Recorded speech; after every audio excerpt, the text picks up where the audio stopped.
Did you know that Jurassic Park 3 was almost a very different film? Jurassic Park 3 is often considered the weakest of the original trilogy because of its somewhat rushed storyline. In fact, a final draft of the film was never even agreed upon and finished. During filming, William H. Macy made it clear that he didn't like that the script wasn't completed and compared it to sailing a $100 million boat without a rudder. The original script by Spielberg and Craig Rosenberg saw Grant living on the island as a sort of Robinson Crusoe when a group of teenagers suddenly become marooned. Despite scouring online, I couldn't find Rosenberg's original script or anything even close. The most I could find was reviews and interviews from Spielberg and similar who talked about it. One of these scenes involved the teenagers and Grant trying to evade raptors on a motorcycle, and one of them happens to have the same parachute that we see Billy have in the film. They drive the motorcycle to a cliff and send it off the edge, with one of the raptors leaping directly onto the motorcycle's seat as it plummets to its death before the kid pulls the parachute. Rosenberg had also written in a scene with Kronosaurus that unfortunately never made it to the final cut. Eventually, Joe Johnston, Spielberg's friend, joined as director, and he was actually rather impressed with Rosenberg's work.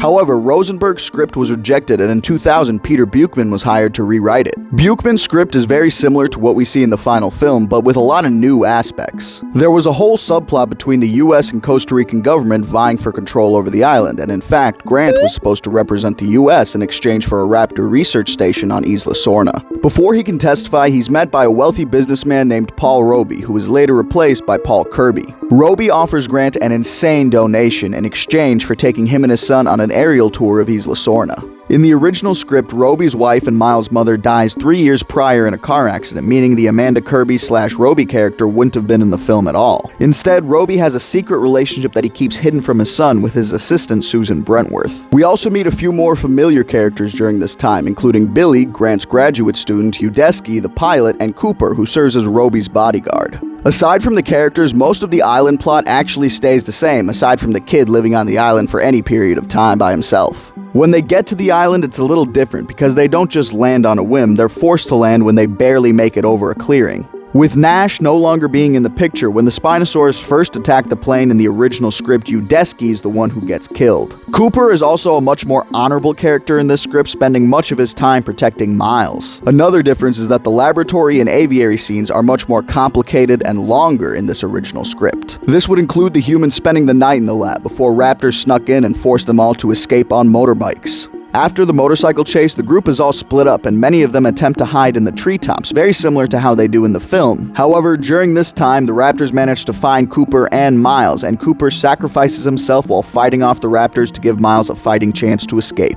Back at the hearing that Grant was supposed to attend, it's been revealed that dinosaurs have made it to the mainland and there have been attacks reported all along the coasts. One of these scenes was actually supposed to lead into the aviary scene. Harlan Finch, the man who originally hired Grant to aid the government, hears about an animal who's been captured, and he goes to investigate only to find a shattered cage and dead villagers. Shortly afterwards, they discover a pteranodon, which leads us into the aviary scene in the film. Here, the aviary scene is a bit longer, but it would have played out very similar to how it does in the films, except Billy actually would die at the end. In the other subplot, the governments just end up deciding to bomb the island, mimicking the original Jurassic Park novel ending. The government actually starts their bombing run while Alan and the others are all still on the island. It's only thanks to one of the pilots who spotted Roby on a ridge that the attack was called off and the survivors were saved.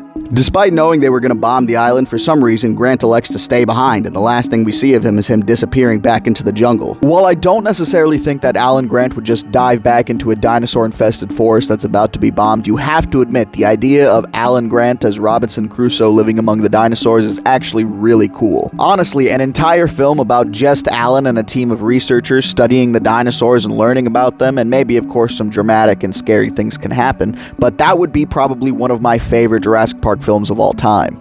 I also feel that a film like that would bring us a lot closer to treating the dinosaurs on screen as animals rather than monsters. And come on, Alan the Jungle Man, you can't tell me that this wouldn't be like a cool concept.